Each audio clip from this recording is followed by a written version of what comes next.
In Queensland's Gulf of Carpentaria, a couple was so angered by soaring electricity prices, they built their own solar farm. The 5-megawatt plant is big enough to power the entire Shire and was designed to make a point about the need for decentralisation. Harriet Tatham reports from Normanton. Building a $14 million solar farm is an expensive way to send a message about your electricity service.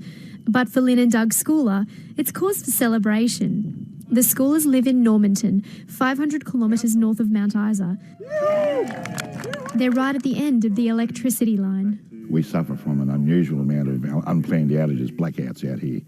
Sometimes I've experienced it up there at Corumba, up to 13 times a day we lose power. The couple married on the same day the project went fully live, pumping electricity back into the grid. The 16,000 panel solar farm took 5 years to plan, but just 3 months to build. This 5 megawatts of power here will liven up an area about the size of Tasmania. Just over half the project funding came from the Australian Renewable Energy Agency. The rest the couple raised themselves from investors around the world.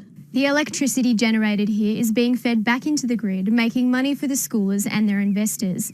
This is also a test case being watched closely from around the country. One, these entrepreneurs hope will show that there are options for people in remote communities who are fed up with unreliable power and high prices. By producing power locally, the Scoulers hope to increase efficiency and put a downward pressure on prices. I just believe we've got a lot of losses in the network, so if we start producing power where power is being used, we'll reduce those losses, and it will then ease the pressure on should there be increasing power prices for us. But their supplier, Ergon, says it's not that simple. By putting power generation at the remote end of a long transmission line that's lightly loaded may not have an impact to the amount of losses. The only way to remove those losses would be to turn the line off, which would then produce more unreliable power.